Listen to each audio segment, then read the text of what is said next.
Hello and welcome to the channel. My name is Annalisa and today is the first day of the demonathon. I've been talking about it a fair amount recently, but today I have decided that for this week's art video I would depict one of the demons who is featured in this readathon, and that particular one is going to be a succubus. This is basically because as I was looking through the various pages on the readathon's website, which is a really fun website that has clearly had a lot of work go into it and is really nice and has nice artwork, I just kind of got inspired by the art of the demons that the prompts are based on. And just because of where my interests lie, I pretty much tend to draw people with a lot of clothes on and people who are not suggestive in any kind of way, because that's just the kind of thing I like to paint. But today I decided to do something a little bit different for the demonathon. It's not very, far along the succubus route. Like, I've seen a lot of art that's a lot more that way, but this is like as succubus-y as I can get, but still, it's more along those lines than most things I paint. I have also been wanting to paint a woman with bat/dragon wings for a while, so this was a good opportunity to do that. And I really love the way that bat wings look when they're all folded up, or at least stylized bat wings that people use for dragons and other fantasy art. Actual bat wings are a little icky, but when they're fantasized, they look pretty nice, and I find them to be a lot of fun, the whole idea of them. And I've had a couple fairy figurines who have bat wings, and they're really cool.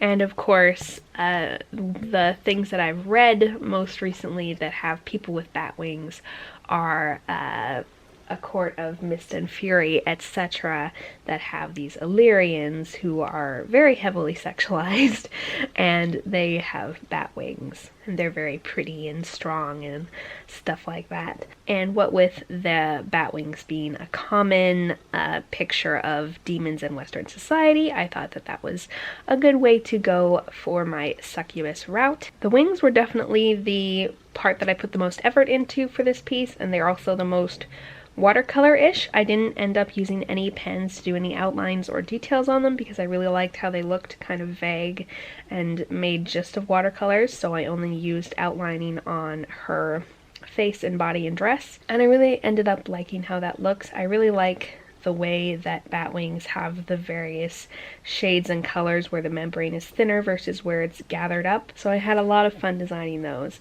And then I also had a lot of fun with this outfit.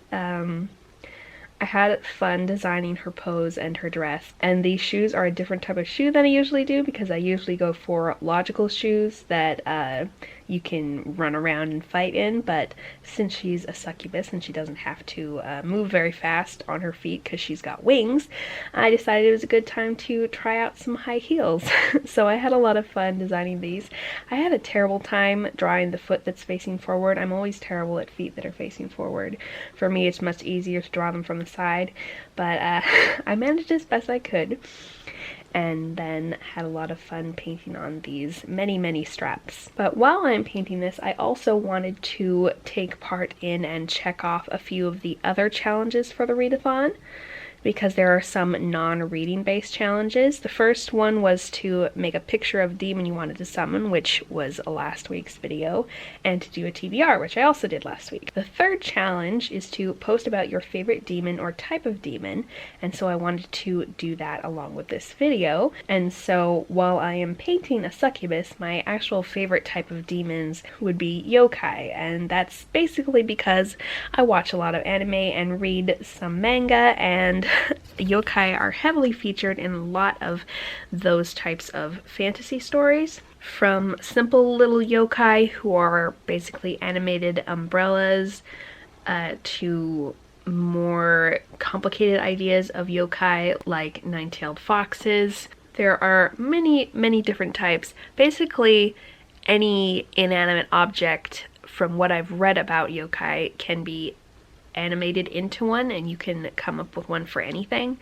Also, all the animals have like a spirit type who is a yokai. And so they come in huge varieties, and so they're a really good source to make stories and make animes and mangas about them. And some of my favorite animes and mangas are Kami-sama Kiss, which I've talked about, which has a lot of yokai in it, and the other one, what is it called? I'll link down below what it's called, but they tend to have very strange names, and this particular one I've only watched through once because I like to take a break between watching animes because they emotionally affect me really deeply, so I need to take a break before rewatching them.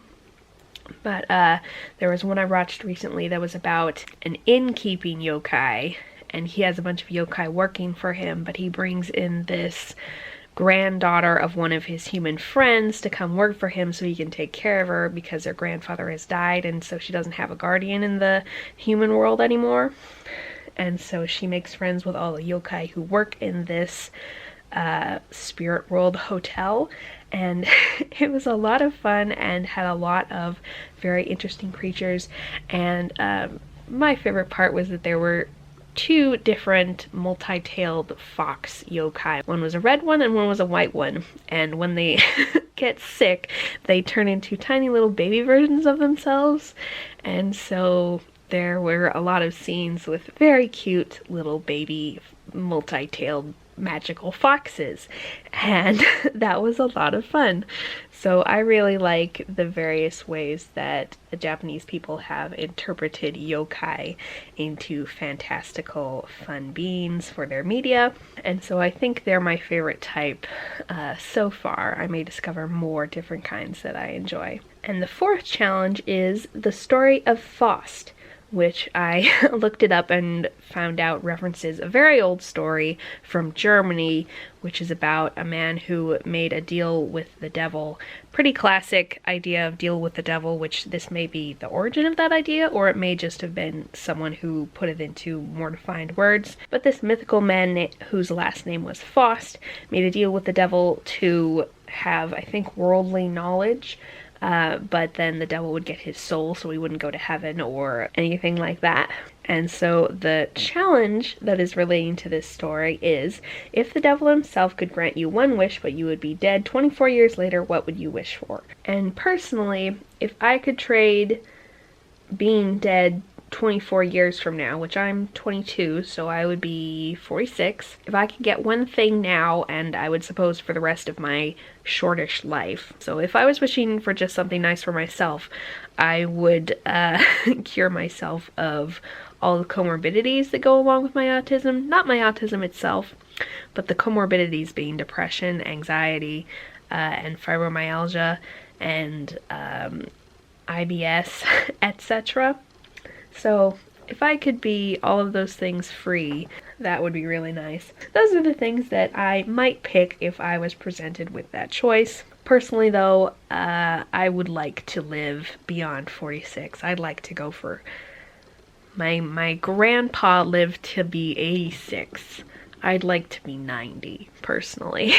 One thing that is a little bit different about this piece from other pieces I've been doing lately is I actually decided to outline this one in black, which is mainly because I didn't do a lot of watercolor detailing on her dress, body, and face. I mostly just did blocks of color, and so it made more sense to make it more of a cartoonish sort of piece rather than going for realism. And also my pen that I tend to use for dark lines when I don't want to go all the way to black has just started breaking on me and spills out ink or doesn't put out any ink at all, so I need a new pen. So I hope you enjoyed. Thank you so much for watching, and I'll be seeing you in the next video. Bye!